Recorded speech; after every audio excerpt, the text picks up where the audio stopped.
ನಮಸ್ಕಾರ ವೀಕ್ಷಕರೇ, ಶ್ರೀಗಿರಿ ವಾರ್ತೆಗರಿಗೆ ಸ್ವಾಗತ. ನಾನು ನಿಮ್ಮ ಗ್ರಹೇಶ್ವರ ಗಾರ್ಡಿಗೆ. ಮಾರ್ಚ್ 10, 2026ರಂದು ದಕ್ಷಿಣ ರಾಜ್ಯ ಕ್ಷೇತ್ರದ ಶಾಸಕರಾದ ಟಿ.ಎಸ್. ಶ್ರೀವತ್ಸರವರು ಮಾತನಾಡಿದರು. ಈ ಸಂದರ್ಭದಲ್ಲಿ ಮೈಸೂರು ನಗರ ಜಿಲ್ಲಾಧ್ಯಕ್ಷರಾದ ಎಲ್. ನಾಗೇಂದ್ರರವರು, ನಗರ ವಕ್ತಾರರಾದ ಮೋಹನ್, ಮಂಡಲಾಧ್ಯಕ್ಷರಾದ ಗೋಪಾಲ್ ರಾಜೆ ಅರಸ್, ಮಾಜಿ ಮಹಾಪೌರರಾದ ಶಿವಕುಮಾರ್, ಮಾಧ್ಯಮ ನಗರ ಸಂಚಾಲಕರಾದ ಮಹೇಶ್ ರಾಜೆ ಅರಸ್, ಮಾಧ್ಯಮ ಸಹ ಸಂಚಾಲಕರಾದ ಸಂತೋಷ್ ಕುಮಾರ್, ಗೋಕುಲ್, ಗೋವರ್ಧನ್ ಹಾಗೂ ಮತ್ತಿತರರು ಉಪಸ್ಥಿತರಿದ್ದರು. ಮೈಸೂರಿನ ಸರ್ವೆ ನಂಬರ್ 4 ಕುರ್ಬಾರಳ್ಳಿ ಗ್ರಾಮಕ್ಕೆ ಸಂಬಂಧಪಟ್ಟಂಗೆ 24 ಎಕರೆ 10 ಗುಂಟೆಯ ಅಗ್ರಿಮೆಂಟ್ ಆಗಿರೋದನ್ನ, ಸರ್ಕಾರದ ಜಮೀನು ಅಂತ ಇರೋದನ್ನ ಹೇಗೆ ಸೇಲ್ ಅಗ್ರಿಮೆಂಟ್ ರಿಜಿಸ್ಟರ್ ಮಾಡಿಕೊಟ್ರು ಅನ್ನುವಂಥ ಪತ್ರಿಕಾಗೋಷ್ಠಿಯನ್ನ 5ನೇ ತಾರೀಕು ತಮ್ಮೆದುರುಗಡೆ ಮಾಡಲಾಗಿತ್ತು ಬಂಧುಗಳೇ. ಅವತ್ತಿನ ದಿವಸನೇ ಜಿಲ್ಲಾಧಿಕಾರಿಗಳಿಗೆ, ತಹಶೀಲ್ದಾರ್ ಅವರಿಗೆ ಎಲ್ಲರಿಗೂ ಆ ವಿಷಯವನ್ನ ಮನವರಿಕೆ ಆಗಿದ ನಂತರ ಆಶ್ಚರ್ಯಕರವಾದಂಥ ರೀತಿಯಲ್ಲಿ, ಅಂದರೆ 5ನೇ ತಾರೀಕು ನಾವು ಪತ್ರಿಕಾಗೋಷ್ಠಿ ಮಾಡಿದ್ದೀವಿ, 6ನೇ ತಾರೀಕು ಯಾವ ಸಬ್ ರಿಜಿಸ್ಟ್ರಾರ್ ಆಫೀಸಲ್ಲಿ ಸೇಲ್ ಅಗ್ರಿಮೆಂಟನ್ನು ರಿಜಿಸ್ಟರ್ ಮಾಡಿಕೊಟ್ಟಿದ್ರು ಆ ಸೇಲ್ ಅಗ್ರಿಮೆಂಟು ರದ್ದತಿಯನ್ನು ಮಾಡಿಕೊಂಡಿರುವಂಥ ಅಂಶವನ್ನು ಇವತ್ತು ತಮ್ಮ ಗಮನಕ್ಕೆ ತರ್ತಾ ಇದ್ದೀನಿ. ಅಂದರೆ ರದ್ದತಿ ಆದಂಥ ಅಗ್ರಿಮೆಂಟು 24 ಗಂಟೆ ಕಾಲದಲ್ಲಿ ಸರ್ಕಾರದ ಜಮೀನನ್ನು ನಾವು ವಾಪಸ್ಸು ಪಡ್ಕೊಂಡಿದ್ದೀವಿ ಅನ್ನುವಂಥ ರೀತಿಯಲ್ಲಿ ಅದೇ ಸಬ್ ರಿಜಿಸ್ಟ್ರಾರ್ ಆಫೀಸಲ್ಲಿ ಅದನ್ನು ಅಗ್ರಿಮೆಂಟನ್ನು ಕ್ಯಾನ್ಸಲನ್ನು ಮಾಡ್ಕೊಂಡಿದ್ದಾರೆ. ಆ 2 ಕಾಪಿಗಳನ್ನು ತಮಗೆ ಕೊಡ್ತಾ ಇದ್ದೀನಿ. ಒಂದು, ಕಳೆದ ಡಿಸೆಂಬರ್ನಲ್ಲಿ ಅಗ್ರಿಮೆಂಟ್ ಮಾಡಿಕೊಂಡಿದ್ದು. 2ನೇದು, ಈಗ ಮೊನ್ನೆ ನಡೆದಂಥ 6ನೇ ತಾರೀಕು ಆ ರದ್ದತಿಯನ್ನು ಮಾಡಿರುವಂಥ 2 ಕಾಪಿಗಳನ್ನು ತಮಗೀಗ ಕೊಡುವಂಥ ಕೆಲಸವನ್ನು ಮಾಡಿದ್ದೀನಿ. ಮೊದಲನೇದಾಗಿ, ಸರ್ಕಾರದ ಜಮೀನನ್ನು ಉಳಿಸುವಂಥ ರೀತಿಯಲ್ಲಿ ಇದನ್ನು ಗಂಭೀರವಾಗಿ ಪರಿಗಣಿಸಿರುವಂಥ ಜಿಲ್ಲಾ ಮಂತ್ರಿಗೆ ಮತ್ತು ಜಿಲ್ಲಾಡಳಿತಕ್ಕೆ ನಾನು ಈ ಸಂದರ್ಭದಲ್ಲಿ ಧನ್ಯವಾದವನ್ನು ಪ್ರಾರಂಭದಲ್ಲಿ ಅರ್ಪಿಸ್ತೀನಿ. ಜಿಲ್ಲಾಧಿಕಾರಿಗಳಿಗೆ ತಪ್ಪು ಅಂತಾಗಿದೆ, ಅದಾದಮೇಲೆ ಅವ್ರು ಕರೆದು ಮಾತಾಡಿದ್ದಾರೆ ಅಂತ ಆಗಿದೆ. ಈಗ ಅದನ್ನು ರದ್ದತಿ ಮಾಡುವಂಥ, ರಿವರ್ಸ್ ಮಾಡುವಂಥ ಕೆಲಸವನ್ನು ಮಾಡಿರೋದನ್ನು ಈ ಸಂದರ್ಭದಲ್ಲಿ ನಾನು ಅವರಿಗೆ ಧನ್ಯವಾದವನ್ನು ಅರ್ಪಿಸ್ತೀನಿ. ಮಾಧ್ಯಮದ ನಿಮ್ಮೆಲ್ಲರಿಗೂ ನಾನು ಹೃತ್ಪೂರ್ವಕವಾದಂಥ ಕೃತಜ್ಞತೆಯನ್ನು, ನಮಸ್ಕಾರವನ್ನು ಅರ್ಪಿಸ್ತೀನಿ. ಬಂಧುಗಳೇ, ಏನು ಅಂತ ಹೇಳಿದ್ರೆ ನಾನು ಏನೇ ಪ್ರೆಸ್ ಮಾಡಬಹುದು, ಮಾಧ್ಯಮದಲ್ಲಿ ಅದರ ತೀಕ್ಷ್ಣವಾಗಿ ಬಂದಿರುವಂಥ ಕಾರಣಕ್ಕೆ, ಅದು ತೀಕ್ಷ್ಣ ರೂಪ ಪಡ್ಕೊಂಡಿದ್ದ ಕಾರಣಕ್ಕೆ ಇವತ್ತು ಸರ್ಕಾರದ ಆಸ್ತಿ ಸರ್ಕಾರಕ್ಕೆ ಉಳಿಸುವಂಥ ನಿಟ್ಟಿನಲ್ಲಿ ಒಂದು ಹೆಜ್ಜೆ ಮುಂದಿಟ್ಟಿದ್ದಾರೆ ಅಂತ ಹೇಳಕ್ಕೆ ಬಯಸ್ತೀನಿ. ನೋಡಿ, ನಿಮಗೆ ಕೊಟ್ಟಿರುವಂಥ ಸೇಲ್ ಅಗ್ರಿಮೆಂಟ್, ಅವತ್ತು ಮಾಡಿಕೊಂಡಿರುವ ಸೇಲ್ ಅಗ್ರಿಮೆಂಟ್ ಕಾಪಿಯಲ್ಲಿ ಅವತ್ತು ಈಗ ಕೊಟ್ಟಿದ್ದೀನಿ ನಿಮ್ಮ ಹತ್ರ. ಅವತ್ತು ಯಾರ್ದು ಅವ್ರದ್ದು ಜಮೀನೇ ಅಲ್ವೋ, ಸರ್ಕಾರದ ಜಮೀನೇ ಅವ್ರದ್ದಲ್ವೋ, ಅವ್ರು ಅಷ್ಟೂ ಜನ ಕೂತ್ಕೊಂಡು ಈ ಒಂದು ಅಗ್ರಿಮೆಂಟನ್ನು ನಿಮಗೆ ಕೊಟ್ಟಿರುವಂಥ 12/12/2025 ಅಗ್ರಿಮೆಂಟಲ್ಲಿ ಇಡೀ ಕುಟುಂಬಸ್ಥರು ಬಂದು ಸೈನ್ ಹಾಕಿ ಹೋಗಿರುವಂಥ ಕಾಪಿಯನ್ನು ನಿಮ್ಮ ಮುಂದೆ ಕೊಟ್ಟಿದ್ದೀನಿ. 12/12/2025ಕ್ಕೆ ಅವರದಲ್ಲದ ಜಮೀನಿಗೆ ಅವ್ರು ನಾವೇ ವಾರಸ್ದಾರರು ಅಂತ ಹೇಳಿ ಮಾಡಿ ಅಗ್ರಿಮೆಂಟನ್ನು ಮಾಡಿಕೊಟ್ಟಿರುವಂಥ ಪ್ರತಿ. ಈಗ ಎಷ್ಟು ತರಾತುರಿಲಿ ಅಗ್ರಿಮೆಂಟ್ ಕ್ಯಾನ್ಸಲ್ ಆಗಿದೆ ಅಂತಂದರೆ 2ನೇ ಪ್ರತಿಯನ್ನು ತಮ್ಮ ಹತ್ರ ಕೊಟ್ಟಿದ್ದೀನಿ. ಆ ಪ್ರತಿಯಲ್ಲಿ ಏನಾಗಿದೆ ಅಂತಂದರೆ, ಅಗ್ರಿಮೆಂಟ್ ಮಾಡ್ಕೋಬೇಕಾದ್ರೆ ಇಡೀ ಕುಟುಂಬಸ್ಥರು ಬಂದು ಅಗ್ರಿಮೆಂಟನ್ನು ಮಾಡಿಕೊಟ್ಟಿದ್ದಾರೆ. ಈಗ ಸೇಲ್ ಏನು ರದ್ದತಿ ಅಂತ ಆಗಿದೆ, ಇದಕ್ಕೆ ಒಬ್ಬ ಸೈನ್ ಮಾಡಿ ಎಲ್ಲರ ಪರವಾಗಿ ನಾನು ಇದನ್ನು ಕೇಸನ್ನು ನಾನು ವಾಪಸ್ ತಗೊಂಡಿದ್ದೀನಿ ಅನ್ನುವಂಥದ್ದನ್ನು ಮಾಡಿದ್ದಾರೆ. ಅಂದರೆ ಇದು ಇನ್ನೂ ಕಾನೂನಾತ್ಮಕವಾಗಿ ಎಷ್ಟು ಮಟ್ಟಕ್ಕೆ ಸರಿ ನಂಗೆ ಗೊತ್ತಿಲ್ಲ ಇನ್ನೂ. ಆದರೆ ಯಾಕೆ ಒಂದು ಹೆಜ್ಜೆ ಮುಂದಿಟ್ಟಿದ್ದಾರೆ ಅಂತೇಳಿದ್ರೆ ಇನ್ನೂ ನನಗೆ ಸಮಾಧಾನ ಆಗಿಲ್ಲ. ಇದರ ಪ್ರಕಾರ 11 ಜನನೋ 15 ಜನನೋ ಆ ಕಾಪಿಯಲ್ಲಿ ಸೈನ್ ಹಾಕಿದ್ರೆ, ಈಗ ಇದಕ್ಕೆ ಪ್ರಶಾಂತ್ ಉಚ್ಚಿಲ್ ಅನ್ನುವಂಥವರು ಒಬ್ಬರು ಸೈನ್ ಹಾಕಿದ್ದಾರೆ. ಇದಕ್ಕೆ ಪ್ರಶಾಂತ್ ಉಚ್ಚಿಲ್ಗೆ ಎಲ್ಲರೂ GPA ಕೊಟ್ಟಿದಾರ? ನಾನು ಮಾಡಿರೋದು 5ನೇ ತಾರೀಕು, 6ನೇ ತಾರೀಕಿಗೆ ಇದು ಏನು ಸೇಲ್ ಅಗ್ರಿಮೆಂಟು ಕ್ಯಾನ್ಸಲ್ ಆಗುವಂಥ ಪತ್ರ ರೆಡಿ ಆಗುತ್ತೆ, 7ನೇ ತಾರೀಕು ಇದು ರಿಜಿಸ್ಟರ್ ಆಗುತ್ತೆ. ಅಂದರೆ ಒಂದೇ ದಿವಸದಲ್ಲಿ ಎಲ್ಲರೂ ಸೇರಿಕೊಂಡು ಇದನ್ನು ಕೊಟ್ಟಿದ್ದಾರಾ ಅನ್ನುವಂಥ ಅನುಮಾನ ಈಗ ನನ್ನ ಹತ್ರ ಕಾಡಲಿಕ್ಕೆ ಶುರು ಆಗಿದೆ. ಒಂದಿದು. ಎರಡನೇದು, ಹಳೆ ಅಗ್ರಿಮೆಂಟು 12/12/2025 ಅಗ್ರಿಮೆಂಟ್ ಪೇಪರಲ್ಲಿ ನಾವು ಇದಕ್ಕೆ ಎಷ್ಟೆಷ್ಟು ಹಣವನ್ನು ಕೊಟ್ಟಿದ್ದೀವಿ ಅನ್ನುವಂಥದ್ದನ್ನು ಚೆಕ್ ನಂಬರು, ಡಿಮ್ಯಾಂಡ್ ಡ್ರಾಫ್ಟು ಎಲ್ಲವನ್ನು ಹಳೆ ಅಗ್ರಿಮೆಂಟ್ ಪೇಪರಲ್ಲಿ ತೋರಿಸಿದ್ದಾರೆ ಬಂಧುಗಳೇ. ಕಾಲಮ್ ನಂಬರ್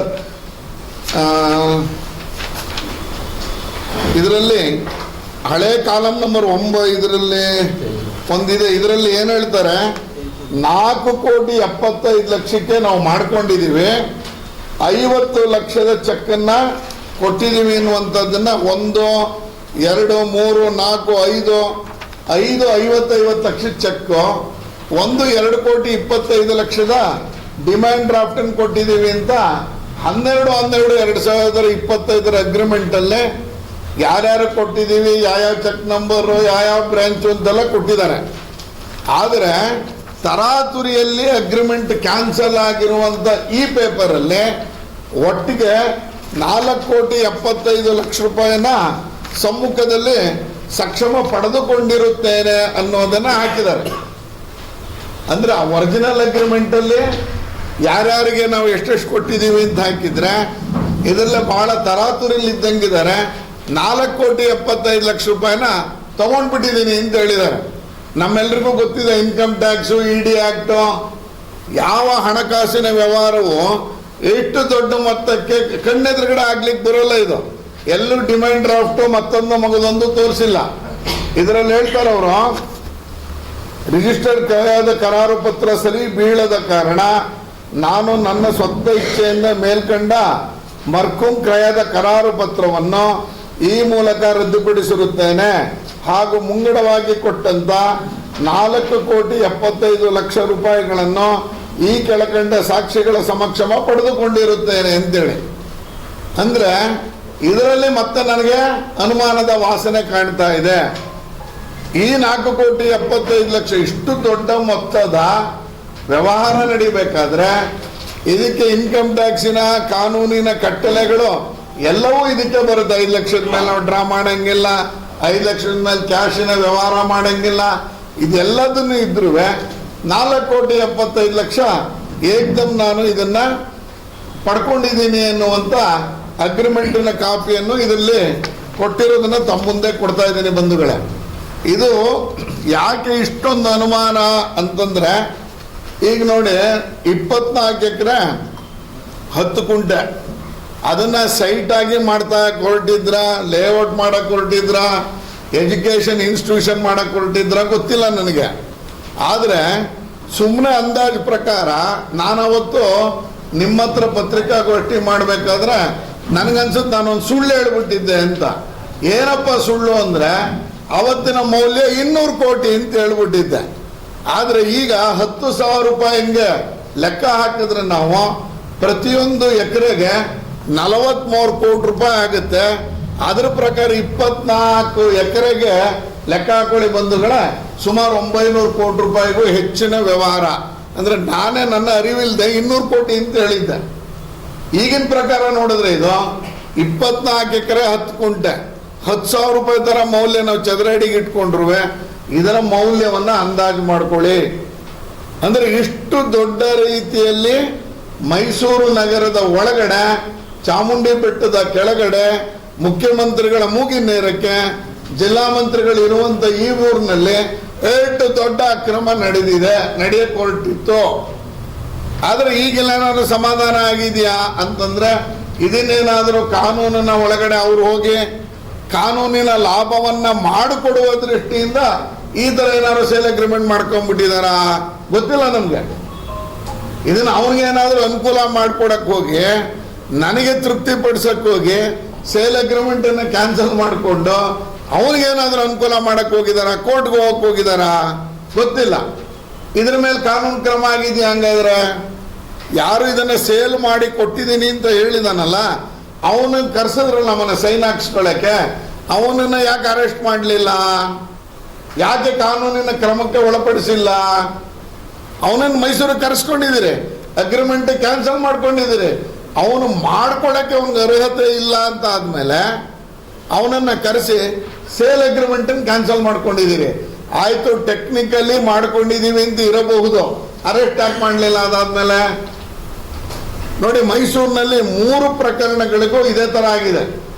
ಒಂದು, ಈಗ 24 ಎಕರೆ 10 ಗುಂಟೆಯ ಇದಕ್ಕಿನ್ನೂ ಕಾನೂನಿನ ಕ್ರಮ ಆಗಿಲ್ಲ. ಇದಕ್ಕೆ ಯಾಕೆ RTCಯಲ್ಲಿ ಅವರ ಹೆಸರನ್ನ ಮುಂದೆ ಅವರ ಹೆಸರೇ ಯಾಕೆ ಕೂರಿಸಿದ್ದಾರೆ ನೋಡಿ. ನಿಮ್ಗೆ ಇನ್ನೊಂದು ಕಾಪಿ ತೋರಿಸ್ತೀನಿ ನಾನು. ಆ ಏನು ವೆಬ್ಸೈಟ್ ಓಪನ್ ಮಾಡಿದ್ರೆ ನಂಬರ್ 4 ಯಾವ್ಯಾವುದು ಸರ್ಕಾರದ ಆಸ್ತಿ ಅಂತ ಬರುತ್ತೆ ಅದಕ್ಕೆ ಸರ್ಕಾರದ ಆಸ್ತಿ ಅಂತ ತೋರಿಸಿದ್ದಾರೆ. ಉದಾಹರಣೆಗೆ ನನ್ನ ಹತ್ರ ಮೃಗಾಲಯ ಅಂತಿದೆ, ಮೂಢ ಅಂತ ಇದೆ, ಇದಕ್ಕೆ ಏನು KSRP ಕಮಾಂಡೆಂಟ್ ಅಂತಿದೆ, ಸರ್ಕಾರದ ದಾನಪತ್ರದ ಪ್ರಕಾರ ಕರ್ನಾಟಕ ರಾಜ್ಯಪಾಲ ಅಂತಿದೆ, ಅರಣ್ಯ ಇಲಾಖೆಗೆ ಕಾಯ್ದಿರಿಸಿದೆ ಅಂತ ಇದೆ ಸರ್ವೆ ನಂಬರ್ 4 ಅಲ್ಲಿ. ಆದ್ರೆ ಈ 24 ಎಕರೆ 10 ಗುಂಟೆ ಅದನ್ನ ಹುಡುಕಿದಾಗ ಅದು ಪ್ರಶಾಂತ್ ಉಚಿಲ್ ಅನ್ನೋ ಹೆಸರಿನಲ್ಲೇ ಓಡ್ತಾ ಇತ್ತು. ಯಾಕೆ ಇದನ್ನ ಮಾಡಿದ್ರು? ಯಾಕೆ ಇದನ್ನ ಅವತ್ತಿನ ಕಾನೂನು ಅಂದ್ರೆ ವೆಬ್ಸೈಟ್ ಅಲ್ಲಿ ಯಾಕೆ ಇದನ್ನ ತೆಗೆಸ್ಲಿಲ್ಲ? ನಾನು ಇದನ್ನ ವಿಚಾರಿಸಲಾಗಿ ಗೊತ್ತಾಗಿದ್ದೇನು ಅಂದ್ರೆ, ಇದು ತಹಶೀಲ್ದಾರ್ ಏನು ಸಬ್ ರಿಜಿಸ್ಟ್ರಾರ್ ಆಫೀಸಲ್ಲಿ ಸಿಸ್ಟಮ್ ಓಪನ್ ಮಾಡಿದಾಗ ಇದು ತಹಶೀಲ್ದಾರ್ ಆಫೀಸಲ್ಲಿ ಫ್ಲಾಗ್ ಆಗಿದ್ರೆ ಅದು ಅಪಿಯರೇ ಆಗಲ್ಲ, ಅದು ಸರ್ಕಾರಿ ಜಮೀನು ಅಂತ ಓಪನ್ನೇ ಆಗ್ತಿರ್ಲಿಲ್ವಂತೆ. ಓಪನ್ ಆಗಕ್ಕೆ ಬಿಟ್ಟವ್ರು ಯಾರು? ಹಂಗಾದ್ರೆ ಇದರಲ್ಲಿ ರೆವಿನ್ಯೂ ಅಧಿಕಾರಿಗಳ ಕೈವಾಡ ಎಷ್ಟಿದೆ? ಹಂಗಾದ್ರೆ ಇದೆಲ್ಲ ತನಿಖೆಗೆ ಆಗ್ಬೇಕಲ್ಲ. ಏಕದಮ್ ರದ್ದು ಮಾಡಿಬಿಟ್ರೆ ಶಾಸಕ ಹೇಳ್ದ ವಿಧಾನಸಭೆ ನಡೀತಾ ಇದೆ, ತಲೆ ತಪ್ಪಿಸ್ಕೊಳ್ಳೋಕೆ ಆಗುತ್ತೆ ಅಂತ ಮಾಡಿಬಿಟ್ರೆ, ಹಂಗಾದ್ರೆ ಇದನ್ನು ಮಾಡಿದವ್ರು ಯಾರು? ಇದು ಹೆಂಗೆ ಅಪಿಯರ್ ಆಯ್ತು? ಹಂಗಾರೆ ಸಿಸ್ಟಮ್ ಅಲ್ಲೇ ಆಯ್ತು. ರದ್ದತಿ ಮಾಡಿದ್ರೆ ನೆನ್ನೆ ನಾನು ಮತ್ತೆ ಜಿಲ್ಲಾಧಿಕಾರಿನ ಕೇಳ್ಕೊಂಡೆ, ಏನ್ ಸರ್ ಇನ್ನೂ ಹಂಗೆ ಇದೆ ಅಂತ. ಇಲ್ಲ ಸರ್, ಅದು ಬುಧವಾರ ರಾತ್ರಿ ಗುರುವಾರ ಸರಿ ಹೋಗುತ್ತೆ, ತತ್ರಾಂಶದಲ್ಲಿ ಏನೋ ತೊಡಕಾಗಿದೆ ಅಂತ. ಆಯ್ತು, ಅವ್ರ ಮಾತನ್ನು ನಂಬ್ತೀನಿ ನಾನು. ಆದ್ರೆ ಇವತ್ತಿನವ್ರಿಗೆ ಯಾಕದಂಗಾಗಿತ್ತು? ಯಾಕಂದ್ರೆ ಹಂಗೆ ಬಿಟ್ಟಿದ್ರೆ ಸರ್ವೆ ಇಲ್ಲ, ಅದು ಗುರುವಾರ ಸರಿ ಹೋಗುತ್ತಂತೆ. ಆದ್ರೆ ಇವತ್ತಿನವ್ರಿಗೆ ಯಾಕೆ ಅದನ್ನ ಸರಿ ಮಾಡಕ್ಕಾಗಿರಲ್ಲ? ಈ ರಿಜಿಸ್ಟರ್ ಆಗೋ ತನಕ ಯಾಕೆ ಬಿಟ್ಟಿದ್ರೆ? ಮೈಸೂರಿನಲ್ಲಿ 3 ಪ್ರಕರಣಗಳು ಈ ತರದ್ ನಡೆದಿದೆ. ಒಂದು 24 ಎಕರೆ 10 ಗುಂಟೆ ತಮ್ಮ ಮುಂದೆ ಮಾತಾಡ್ತಾ ಇದ್ದೀನಿ. 15 ದಿವಸದಿಂದ ಕೆರೆ ಒತ್ತುವರಿ ಆಗಿತ್ತು ಅಂತ ಹೇಳಿದೆ. ಕೆರೆ ಕಾಂಪೌಂಡ್ ಅನ್ನ ಉರುಳಿಸಿದ್ರು, ಅದ್ರ ಯಾರು ಹಾಕೊಂಡಿದ್ರು ಅವನ ಮೇಲೆ ಇನ್ನೂ ಆಕ್ಷನ್ ಆಗಿಲ್ಲ. ಯಾಕೆ FIR ಮಾಡಿಲ್ಲ? ಯಾಕೆ ಅವನನ್ನು ಬಂಧಿಸಿಲ್ಲ? ಆಯ್ತು, ನಂಜನಗೂಡು ರೋಡಲ್ಲಿ ಆಯ್ತಲ್ಲ, ಯಾರೋ ಸೈಕಲ್ ಶಾಪ್ ಅನ್ನ ಮಾಡ್ತಾ ಇದ್ರಲ್ಲ ಸರ್ಕಾರಿ ಜಾಗದಲ್ಲಿ, ಅದನ್ನ ತೆರವು ಮಾಡಿದ್ರಲ್ಲ, ಅವನ ಮೇಲೆ ಯಾಕೆ ಆಕ್ಷನ್ ಮಾಡಿಲ್ಲ? ಹಂಗಾರೆ ಇವತ್ತಿನವ್ರಿಗೆ ಅಂದ್ರೆ ತಪ್ಪು ಮಾಡ್ದಂಗೆ ಮಾಡ್ತಾನೆ ಇರ್ಬೋದಾ ಮೈಸೂರು ಜಿಲ್ಲೆಯಲ್ಲಿ? ಅವನಿಗೇನು ಕ್ರಮ ಬೇಡವಾ? ಅಥವಾ ಮುಖ್ಯಮಂತ್ರಿಗಳು ಅಂದ್ರೆ ಭಯ ಬೇಡವಾ? ಜಿಲ್ಲಾಡಳಿತ ಅಂದ್ರೆ ಭಯ ಬೇಡವಾ? ಏನ್ ಆಕ್ಷನ್ ಮಾಡಿದಿರಿ? ಹಂಗಾದ್ರೆ ಯಾಕೆ ನೀವು ಅವ್ರ ಮೇಲೆ ಕ್ರಿಮಿನಲ್ ಆಕ್ಷನ್ ಅನ್ನ ಮಾಡೋದಿಕ್ಕೆ ಯಾಕೆ ಜಿಲ್ಲಾಡಳಿತ ಹಿಂದೆ ಸರಿತಾ ಇದೆ? ಏನಿದ್ರ ಕಾರಣ? ಹಂಗಾದ್ರೆ ಒಟ್ಟು ವ್ಯವಸ್ಥೆ ಈ ರೀತಿಯಲ್ಲಿ ನಡ್ಕೋತಾ ಇರೋದ್ರಿಂದ ಅನುಮಾನಗಳ ಹುತ್ತ ಜಾಸ್ತಿ ಆಗ್ತಾ ಇದೆ ನಮಗೆ. ಯಾಕಿದ್ರ ನಡ್ಕೋತಾ ಇದ್ದಾರೆ? ಹಂಗಾದ್ರೆ ಯಾರ ಮೇಲಾದ್ರೂ ಆಕ್ಷನ್ ಮಾಡಬೇಕಾಗಿತ್ತಲ್ಲ. ನಾವು ಮೂಢ ಪ್ರಕರಣ ತೆಗೆದ್ವಿ. ಮೂಢ ಪ್ರಕರಣ ತೆಗೆದಾಗ 14 ಸೈಟ್ ವಾಪಸ್ ಕೊಟ್ರೆ ಅದು ಮಾದರಿನ? ಹಂಗಾದ್ರೆ ಅದೇ ತರ ಇವೆಲ್ಲ ನಡೀತಾ ಇದೆಯಾ? ಒತ್ತುವರಿ ಮಾಡ್ಕೊಳ್ಳೋದು, ಜಾಗ ಬಿಟ್ಬಿಡೋದು, ಹಂಗೆ ಇದೆ. ಹಂಗಾರೆ ಮಾದರಿನ ನಮ್ಗೆ? ಯಾವುದು ಮಾದರಿ ಆಗ್ಬೇಕು ನಮ್ಗೆ? ಮೈಸೂರಂತ ಜಿಲ್ಲೆಯಲ್ಲಿ ಮುಖ್ಯಮಂತ್ರಿಗಳಂತ ತವರು ಜಿಲ್ಲೆಯಲ್ಲಿ ಮುಖ್ಯಮಂತ್ರಿಗಳನ್ನ ಭಯದೇ ಇಟ್ಕೊಂಡಿಲ್ಲ ಅನ್ನೋದಾದ್ರೆ ಏನ್ ಹೇಳ್ಬೇಕು ನಾವು? ಇದನ್ನ ಅಧಿಕಾರಿಗಳು ತಪ್ಪು ಮಾಡ್ತೀವಿ, ಯಾರು ಮಾಡ್ತಿರೋದು? ಹಂಗಾದ್ರೆ ಯಾರು ಇದರಿಂದ ಇದ್ದಾರೆ? ಆಯ್ತಪ್ಪ, 5ನೇ ತಾರೀಕು ನಾನು ಪ್ರೆಸ್ ಮಾಡಿದೆ, ಇವತ್ತಾಯ್ತು 9ನೇ ತಾರೀಕು ಕಳೆದೋಯ್ತು, ಇವತ್ತಿನವ್ರಿಗೆ ಏನ್ ಆಕ್ಷನ್ ಆಗಿದೆ? ಹಂಗಾದ್ರೆ ಅಂದ್ರೆ ಈ ಪ್ರಕರಣವನ್ನ ಕೆದಕ್ತಾ ಹೋಗ್ತಾ ಇದ್ರೆ ಇನ್ನೂ ಅನೇಕ ಸಂಗತಿಗಳು ಹೊರಗೆ ಬರುತ್ತೆ ಬಂಧುಗಳೇ. ಇನ್ನೊಂದು ಹೇಳ್ತೀನಿ ನಿಮಗೆ, ಇದನ್ನ ಒಬ್ಬ ಅಲ್ಲಿ ನಾವು ಹೋಗಿ ಕಾಂಪೌಂಡ್ ನೋಡಿದಾಗ RK ಗ್ರೂಪ್ ಅಂತ ಬೋರ್ಡ್ ಹಾಕೊಂಡಿದ್ದಾರೆ. ಕೇಸ್ ಹೆಂಗ್ ಹಾಕೋತಾರೆ ಈ ಜಾಗದ ಮೇಲೆ? ರಿಯಾಜ್ ಖಾನ್ ಅನ್ನುವಂತ ಹೆಸರಿನಲ್ಲೇ ಇದು ಕೇಸ್ ನಡೀತಾ ಇರೋದು ಡೀಟೇಲ್ಸ್ ಇಲ್ಲಿದೆ. ಹೇಗೆ ಕೇಸ್ ಮಾಡ್ತಾನೆ? ನಿಮ್ದು ಅಲ್ದಾರ ಜಾಗಕ್ಕೆ ಹೆಂಗ ಕೋರ್ಟ್ಗೆ ಹೋಗ್ತಾನೆ? ಆಯ್ತು, ಕೋರ್ಟ್ಗೆ ಹೋಗಿದ್ದಾನೆ. ಕೋರ್ಟ್ಗೆ ಹೋದ್ರೆ ನೆಕ್ಸ್ಟ್ ಹಿಯರಿಂಗ್ ಡೇಟ್ ಯಾವತ್ತಪ್ಪ ಅಂತ ನೋಡಿದ್ರೆ 18/3/2026 ಕೇಸ್ ಹಿಯರಿಂಗ್ ಬರ್ತಾ ಇದೆ. ಹೆಂಗ್ ಬರುತ್ತೆ ಹಂಗಾದ್ರೆ? ಯಾರ್ದೋ ಜಾಗ, ಸರ್ಕಾರದ ಜಾಗ, ಮಹಾರಾಜರ ಜಾಗ, ಆ ಜಾಗದ ಮೇಲೆ ಯಾವನೋ ಒಬ್ಬ ಕೇಸ್ ಹಾಕೊಂಡು ಮೈಸೂರು ಕೋರ್ಟಲ್ಲಿ ಕೇಸ್ ಹಾಕೋತಾನೆ. 18/3 ಕೇಸ್ ಅಪಿಯರ್ ಬರ್ತಾ ಇದೆ ಅಂದ್ರೆ ಏನ್ ಅರ್ಥ? ಹಂಗಾದ್ರೆ ಏನ್ ನಡೀತಿದೆ ಹಂಗಾದ್ರೆ ಅಂತ? ಏನ್ ನಡೀತಿದೆ ಮೈಸೂರಲ್ಲಿ? ನನಗೆ ಆಶ್ಚರ್ಯ ಆಗ್ತಾ ಇದೆ. ಯಾರ್ದೋ ಸರ್ಕಾರಿ ಜಮೀನಿನ ಮೇಲೆ ಮೈಸೂರು ಕೋರ್ಟಲ್ಲಿ ಕೇಸ್ಗೆ ಹೋಗ್ತಾನೆ. ಅದಕ್ಕೆ ನನಗೇನು ಯಾವ ಅಡ್ವೊಕೇಟ್ ಇದ್ರ ಪರವಾಗಿ, ಸರ್ಕಾರದ ಪರವಾಗಿ ಅಪಿಯರ್ ಆಗಿದ್ರೆ ನಂಗಿನ್ನೂ ಗೊತ್ತಿಲ್ಲ. ಈ ಥರದ್ದೆಲ್ಲ ನಡೆಯುತ್ತೆ ಮೈಸೂರಲ್ಲಿ ಅಂದ್ರೆ ಏನ್ ಹೇಳ್ಬೇಕು ನಾವು? ಯಾವ ಊರಲ್ಲಿ ಇದೀವಿ ನಾವು? ಹಿಂದೆ ಎಲ್ಲ ಬೇರೆ ಬೇರೆ ರಾಜ್ಯದಲ್ಲಿ ಹಿಂಗೆ ನಡೀತಾ ಇದೆ ಅಂತ ಕೇಳ್ತಿದ್ವಿ ನಾವು. ಒಂದು 20 ವರ್ಷದಿಂದ ಬಿಹಾರದಲ್ಲಿ ನಡೀತಿದೆ, UP ನಡೀತಿದೆ, ಅಂಡರ್ವರ್ಲ್ಡ್ ಇದ್ದಾರೆ, ಠಾನ್ಗಳಿದ್ದಾರೆ ಅಂತ. ಏನ್ ಹಂಗಾದ್ರೆ ಇದ್ರ ಅರ್ಥ? ಈ ರೀತಿಯಲ್ಲಿ ಹುಡುಕ್ತಾ ಹುಡುಕ್ತಾ ಹೋದ್ರೆ ನಾವು ಬ್ರಹ್ಮಾಂಡದ ಹಗರಣದ ವಾಸನೆ ಕಾಣ್ತಾ ಇದೆ. ಏನ್ ಹೇಳಬೇಕು ಅಂತ ಗೊತ್ತಿಲ್ಲ ಬಂಧುಗಳೇ. ಯಾರ್ಯಾರೆಲ್ಲ ಇದ್ದಾರೆ ಇದ್ರಲ್ಲೇ? ಇದಕ್ಕೆ ವ್ಯಕ್ತಿಗಳ ಹಿಂದೆ ಇರೋರು ಯಾರು? ಕಂದಾಯ ಸಚಿವರಿಗೆ ಒಂದು ಜಿಲ್ಲೆ ಒಬ್ಬ ಸಬ್ ರಿಜಿಸ್ಟ್ರಾರ್ 40 ಕೋಟಿ ವ್ಯಾಪಾರವನ್ನ ಮಾಡ್ತಾನೆ. ಹೋಗ್ಲಿರಿ, 40 ಕೋಟಿ ಅಗ್ರಿಮೆಂಟ್ ಬಂತಲ್ಲ, ಜಿಲ್ಲಾಧಿಕಾರಿಗಳು ಹಿರಿಯ ಅವರ ಏನು ಸೀನಿಯರ್ ಡಿಸ್ಟ್ರಿಕ್ಟ್ ರಿಜಿಸ್ಟ್ರಾರ್ನ ಕೇಳಬೇಡುವ ಅವರು ಸಬ್ ರಿಜಿಸ್ಟ್ರಾರ್? ಅಲ್ಲಪ್ಪ, ಸರ್ವೆ ನಂಬರ್ 4 ಬರ್ತಾ ಇದೆ, ನಾನು ಮಾಡ್ಕೋಬೇಕಂತ ಒಂದು ಮಾತು ಕೇಳಬೇಕಾಗಿತ್ತ ಇಲ್ವಾ? ಎಲ್ಲವನ್ನೂ ಬದಿಗೊತ್ತಿ ಇವತ್ತು ಸೇಲ್ ಅಗ್ರಿಮೆಂಟ್ ಅನ್ನು ಕ್ಯಾನ್ಸಲ್ ಮಾಡಿಕೊಂಡು, ಆ ಸೇಲ್ ಅಗ್ರಿಮೆಂಟ್ ಕ್ಯಾನ್ಸಲ್ ಆಗಿರುವ ಹಿಂದೆ ಅವನೇನಾದ್ರೂ ಕೋರ್ಟ್ಗೆ ಹೋಗಕ್ ಮಾಡಿಕೊಟ್ಟಿದಾರ ಅನ್ನುವಂಥ ಅನುಮಾನವೂ ಇಟ್ಕೊಂಡು ನೀವೆಲ್ಲರೂ ಇದರ ರಕ್ಷಣೆಗೆ ಬರಬೇಕು ಅನ್ನುವಂಥ ಪ್ರಾರ್ಥನೆಯನ್ನ ಮಾಡ್ಕೊಳಕ್ಕೆ ಇವತ್ತು ಬೆಳಗ್ಗೆನೆ ಪತ್ರಿಕಾಗೋಷ್ಠಿ ಕರೆದಿದ್ದೀನಿ ಬಂಧುಗಳೇ. ಏಟ್ ನಡೀತಿದ್ದಾರೆ ಅನ್ಯಾಯ? ಯಾರು ಸರಿ ಮಾಡಬೇಕು? ಯಾರು ಇದನ್ನು ಹುಡುಕ್ಬೇಕು?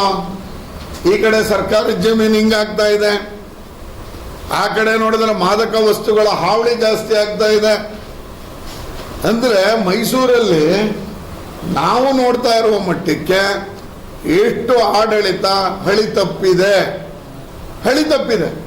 ಇದಕ್ಕಿಂತ ಇನ್ನೇನೋ ಪದ ಹೇಳಲಿಕ್ಕೆ ಸಾಧ್ಯ ಇಲ್ಲ. ಆ ಹಿನ್ನೆಲೆಯಲ್ಲಿ ಇದರ ಕೂಲಂಕುಷ ತನಿಖೆ ಆಗಬೇಕು. ನಾನಿದನ್ನು ಸದನದಲ್ಲೂ ಪ್ರಸ್ತಾಪ ಮಾಡ್ತೀನಿ. ಸನ್ಮಾನ್ಯ ವಿರೋಧ ಪಕ್ಷದ ನಾಯಕರಿಗೂ ನಿನ್ನೆ ಈ ವಿಷಯವನ್ನು ತಂದಿದ್ದೀನಿ. ಹೌಸಲ್ಲಿ ಇದನ್ನು ಎತ್ತಬೇಕು. ಅಲ್ಲಿ ಆಗಕ್ಕೆ ಮೊದಲು, ಅಲ್ಲಿ ಮುಖಭಂಗ ಆಗಕ್ಕೆ ಮೊದಲು ನನಗನ್ಸುತ್ತೆ ಇವತ್ತು ನಾಳೆ ನೀವು ಇದರ ಮೇಲೆ ಆಕ್ಷನ್ ಮಾಡಬೇಕು. ಇದಕ್ಕೆ ಸಂಬಂಧಿಸ್ಪಟ್ಟಂತ ಯಾರೆಲ್ಲ ರೆವಿನ್ಯೂ ಅಧಿಕಾರಿ ಇದ್ರೆ ರೆವಿನ್ಯೂ ಅಧಿಕಾರಿ, ಸಬ್ ರಿಜಿಸ್ಟ್ರಾರ್ ಇದ್ರೆ ಸಬ್ ರಿಜಿಸ್ಟ್ರಾರ್, ಯಾರೆಲ್ಲ ಇದಕ್ಕೆ ಆಗಿದ್ದಾರೆ ಅವ್ರನ್ನ ದಾಖಲಿಸಿ ಕ್ರಿಮಿನಲ್ ಕೇಸನ್ನ ಮೂವ್ ಮಾಡಿ ಈ ತರದ ಸರ್ಕಾರಿ ಜಾಗವನ್ನು ಕಬಳಿಸುವವರ ವಿರುದ್ಧ ಒಂದು ಕಠಿಣ ಸಂದೇಶವನ್ನ ಸನ್ಮಾನ್ಯ ಮುಖ್ಯಮಂತ್ರಿಗಳು, ಸನ್ಮಾನ್ಯ ಕೃಷ್ಣ ಬೈರೇಗೌಡರು, ನಮ್ಮದೇ ಜಿಲ್ಲಾ ಮಂತ್ರಿಗಳಾದಂಥ ಮಹದೇವಪ್ಪನವರು ಈ ಒಂದು ಸಂದೇಶವನ್ನ ಕೊಡಬೇಕು ಅನ್ನೋಂಥ ಮನವಿಯನ್ನು ಮಾಡ್ಕೋತೀನಿ. ಇದಿಷ್ಟು ಬಿಡಕ್ಕಾಗಲ್ಲ. ಇದರಿಂದ ಬಹಳ ನಡೀತಾ ಇದೆ, ತುಂಬ ನಡೀತಾ ಇದೆ. ಆದರೆ ಇದರ ಹಿಂದೆ ಇರುವಂಥ ವಾಸನೆಯನ್ನ ಮತ್ತು ಅನುಮಾನವನ್ನ ತಮ್ಮ ಮುಂದೆ ವ್ಯಕ್ತ ಮಾಡಿದ್ದೀನಿ. ತಾವು ಹೇಗೆ ಇದನ್ನ ಎತ್ಕೊಂಡು ಹೋಗ್ತೀರ ಬಂಧುಗಳೇ, ಅಷ್ಟು ಮೈಸೂರು ನಗರಕ್ಕೆ ಒಳ್ಳೇದಾಗುತ್ತೆ.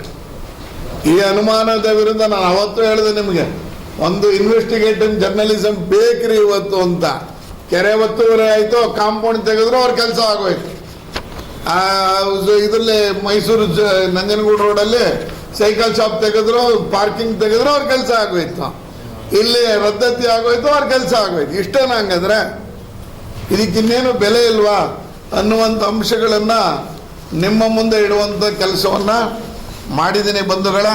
GPA ಯಾರು ಕೊಟ್ಟರು, ಎಷ್ಟೊತ್ತಿಗೆ ಅಗ್ರಿಮೆಂಟ್ ಆಗಿದೆ, ಅದರಲ್ಲಿ ನರೇಶ್ ಗೌಡ ಅನ್ನೋನ್ಗೆ ಮಧ್ಯಾಹ್ನ 6ನೇ ತಾರೀಕು ಸಂಜೆ ಕೊಡ್ತಾನೆ, 4:35 ಅಂತ ಇದೆ ಅದರಲ್ಲಿ.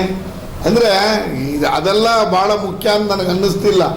ಅನುಮಾನಕ್ಕೆ ಕಾರಣವಾದ ಅಂಶಗಳ ಬಗ್ಗೆ ನಿಮ್ಮ ಹತ್ರ ಗಮನ ಸೆಳೆದಿದ್ದೀನಿ.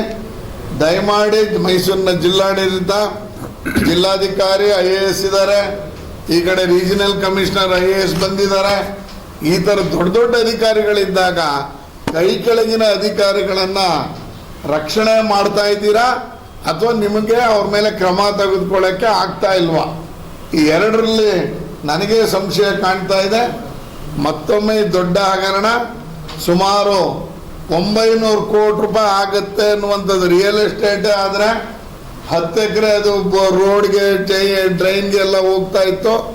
ಆವಾಗಾದರೂ 14 ಎಕರೆಗೆ ಲೆಕ್ಕ ಹಾಕಬೇಕು. ಇನ್ಸ್ಟಿಟ್ಯೂಷನ್ನು ಮತ್ತೊಂದೋ ಮಗದೊಂದೋ ಮಾಡ್ತೀನಿ ಅಂತಂದರೆ 24 ಎಕರೆ ಉಂಡೆ ಇದೆ. ನಾವು ಅಲ್ಲಿಲ್ಲ ಜಾಗ ಇಲ್ಲಿಲ್ಲ ಜಾಗ ಅಂತ ಹೇಳ್ತಾ ಇದ್ದೀವಿ. ಆ ಹಿನ್ನೆಲೆಯಲ್ಲಿ 24 ಎಕರೆನ ಸದುದ್ದೇಶಕ್ಕೆ ಬಳಸ್ಕೊಳ್ಳೋಕ್ಕೆ ಆಗುತ್ತೆ ಅಂತ ಹೇಳ್ತಾ, ನಿನ್ನೆ ನಡೆದಂಥ ವಿಧಾನಸಭೆ ಅಧಿವೇಶನದಲ್ಲಿ KSIC ವಿಷಯವಾಗಿ ಸನ್ಮಾನ್ಯ ಮಂತ್ರಿಗಳು ಒಳ್ಳೆ ರೀತಿಯಲ್ಲಿ ಪ್ರತಿಕ್ರಿಯಿಸಿದ್ದಾರೆ. ಪೂರಕವಾಗಿ ವೆಂಕಟೇಶ್ ಅವರು ಮಾತಾಡಿದ್ದಾರೆ, ಎಕ್ಸ್ಪ್ಯಾನ್ಷನ್ ಮಾಡ್ತೀನಿ ಅಂತ ಹೇಳಿದ್ದಾರೆ. ಆ ಹಿನ್ನೆಲೆಯಲ್ಲಿ ಅವ್ರಿಗೆ ಮತ್ತೊಮ್ಮೆ ತಮ್ಮೆಲ್ಲರ ಎದುರುಗಡೆ ಧನ್ಯವಾದಗಳನ್ನ ಹೇಳ್ತಾ ಈ ಪತ್ರಿಕಾಗೋಷ್ಠಿಯನ್ನು ಮತ್ತೆ ಮುಂದಿನ ವಾರ್ತೆಗರಿಯಲ್ಲಿ ಭೇಟಿಯಾಗೋಣ. ಶ್ರೀಗರಿ, ನಿಮ್ಮ ಮನದಾಳದ ಗರಿ. ನಮಸ್ಕಾರ. ಶ್ರೀಗರಿ, ನಿಮ್ಮ ಮನದಾಳದ ಗರಿ.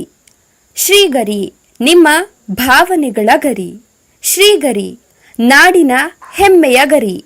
ಮನೆ ಮನಗಳ ಗರಿದು ಶ್ರೀಗರಿ, ತನು ಮನ ಧನಗಳ ಗರಿದು ಶ್ರೀಗರಿ, ವಿಶ್ವದ ದೇಶದ ನಾಡಿನ ಗರಿದು ಶ್ರೀಗರಿ. ಶ್ರೀಗರಿ ಶ್ರೀಗರಿ ಶ್ರೀಗರಿ ಶ್ರೀಗರಿ ಶ್ರೀಗರಿ, ನಿಮ್ಮ ಮನದಾಳದ ಗರಿ.